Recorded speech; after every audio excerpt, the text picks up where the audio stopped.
This is WCPO 9 News. So how about this? You live on a street that's not really considered a street. Thanks so much for sticking with us for WCPO 9 News at 5:30. I'm Tanya O'Rourke. It's quite the quagmire here, right? I'm Craig McKee, and that is the case here for several homeowners in Northside who live on a small block of Vandalia Avenue.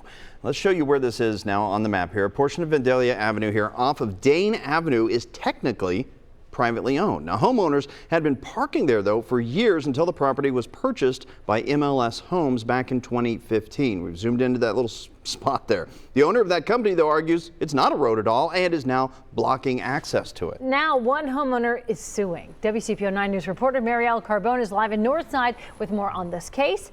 Marielle, what can you tell us about it?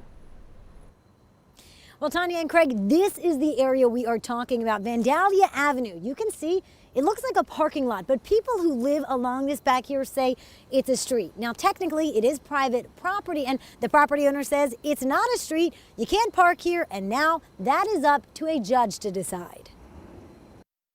This block continually gets hacked up and sacrificed, and there's not any real addressing that we don't have access to our homes. Which is why Erica Riddick is in court. She's lived on and parked on Vandalia Avenue since 1999. That is, until the owner of MLS Homes bought property along Dane Avenue, including the so-called road in 2015. Homeowners can no longer park there. That's how I got to my property. That's how visitors got to my property. That's how trash was collected. The company owner argues it's not a road at all, but a parking lot. And as his private property, he has a right to it. Who pays the taxes on it? My company, MLS Homes. And who paid the purchase price for it? Originally I did out of my personal funds, but then MLS Homes took it over. Riddick does have access to an easement to get to her home. But it is accurate to say that you have legal access from your property to the public streets and from the public streets to your property, correct? There's an easement, yes. But she says it's privately owned and not by her.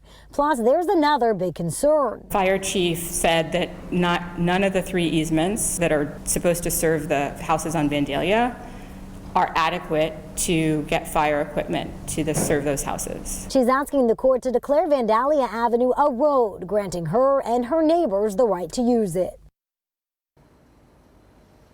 Now, the judge is asking both sides to submit written closing statements by December 20th, and then after that, she'll review all of the information and make a decision. Reporting live in Northside, I'm Marielle Carbone, WCPO 9 News. All right, Marielle, thank you. The city of Cincinnati actually has hundreds of private streets owned by residents, homeowner groups, or businesses. This is a look at a map of those streets on our website over at WCPO.com. Quite a few of them there. Owners of private streets are legally responsible for maintenance like street repaving and the repairs, and residents of those streets do get some city services like garbage collection, but not others like snow plowing.